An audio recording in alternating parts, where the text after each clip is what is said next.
नमस्कार, मैं प्रियांशा लाजिस और आप देख रहे हैं न्यूज प्लस 21। आइए एक नजर डालते हैं देश और दुनिया के बाजार पर। न्यूज प्लस 21 का एक्सक्लूसिव बुलेटिन बाजार हलचल में। सॉवरेन गोल्ड बॉन्ड में निवेश का मौका 22 अगस्त से लगा सकेंगे पैसा। 1 ग्राम सोने के लिए चुकाने होंगे 5,147 रुपए। भारत में बैंक खाते बढ़ने की रफ्तार सबसे तेज। देश में 78% महिलाएं और 78% गरीब आबादी भी बैंक से जुड़ी। डीजीसीए ने स्पाइस जेट के पायलट का लाइसेंस 6 महीने के लिए निलंबित किया। IMF का प्रतिनिधिमंडल राहत पैकेज पर चर्चा के लिए अगले सप्ताह पहुंचेगा श्रीलंका।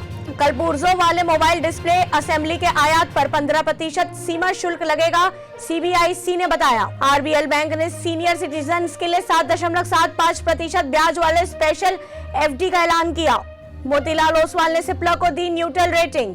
विदेशी मुद्रा भंडार घटकर 570.74 अरब डॉलर पर। नियर टर्म के बाजार में 5 से 6% की गिरावट मुमकिन, लेकिन जून के निचले स्तर पर जाने की संभावना बहुत कम। बॉयकॉट अमेज़न ट्विटर पर ट्रेंड, हिंदुओं की भावनाओं को चोट पहुंचाने का है आरोप। ऐसी तमाम जानकारियों से लगातार अपडेट रहने के लिए देखते रहिए न्यूज प्लस 21, आपके हक की बात।